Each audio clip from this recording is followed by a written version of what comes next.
Hello, ready to do my persuasive speech. I just wanted to say real quickly that I actually don't agree with my subject matter. I used it as a way to kind of play devil's advocate and research the other side. So it's going to be about mandatory vaccines. Okay, begin. So the world is changing very quickly with the pandemic, the coronavirus.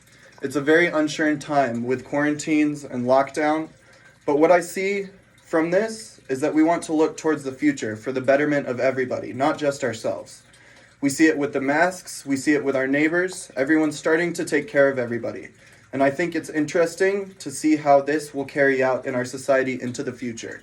Which brings me to my point that vaccines are going to need to be mandatory and government regulated.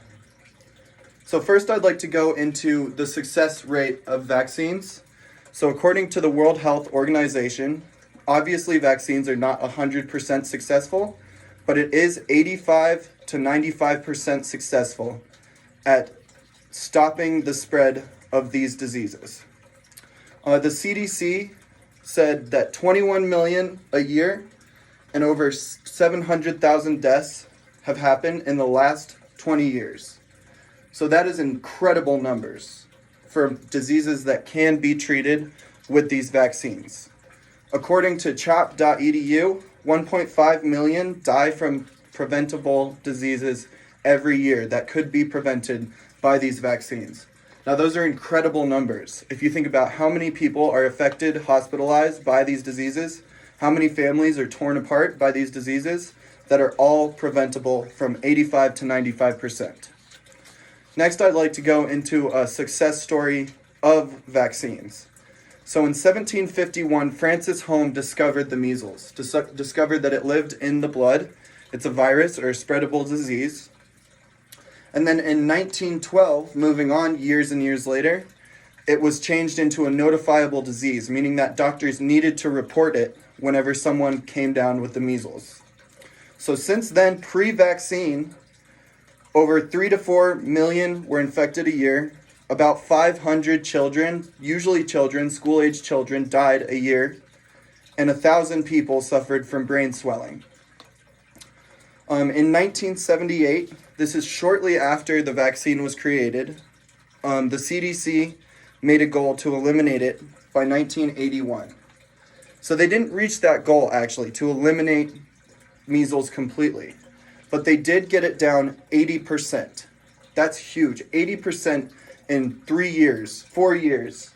That's a huge success.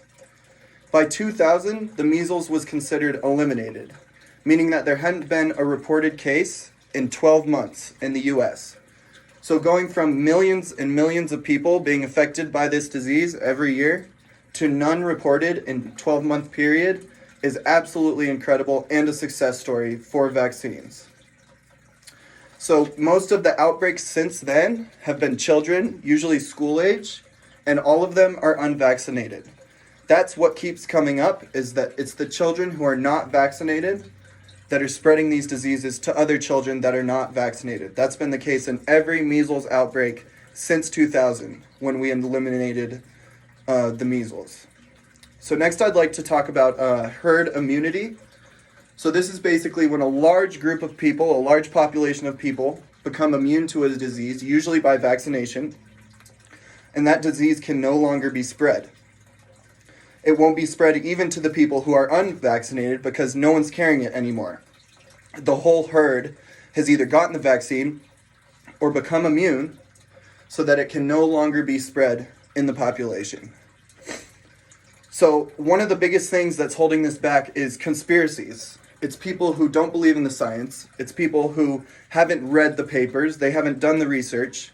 And they're spreading fear and they're spreading mistrust in the government and in the science and in these vaccines, which is very detrimental to furthering the education and furthering our population as a whole with the use of vaccines and with killing off these diseases.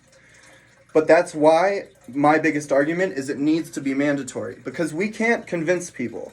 There's always going to be people who don't believe, or they're scared, or they mistrust, which is understandable. It almost reminds me of Nikola Tesla. He was way ahead of his time with his technology, with his research. He was way ahead of his time with his creations and his inventions, but people were so scared of the change and so scared of the science that he was completely banished from society, and no one believed him and no one took him seriously.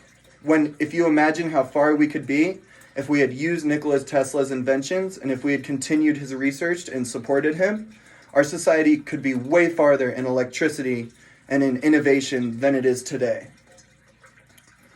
But that's one of the hard things about science versus pseudoscience. People who do the research, people who educate themselves, and those who do not.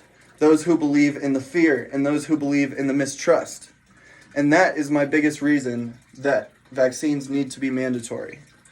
And it's all fun and games, it's all numbers and statistics and stories until it's your family member that's laying on their deathbed due to a disease that could have been preventable. Imagine if it was your child or your mother or someone very close to you that is dying from something that could have been completely preventable and something that they could have completely avoided if it wasn't for those people that mistrusted and decided that the vaccines were not for them. So just to reiterate, this is why vaccines need to be mandatory and need to be regulated. There will always be this mistrust.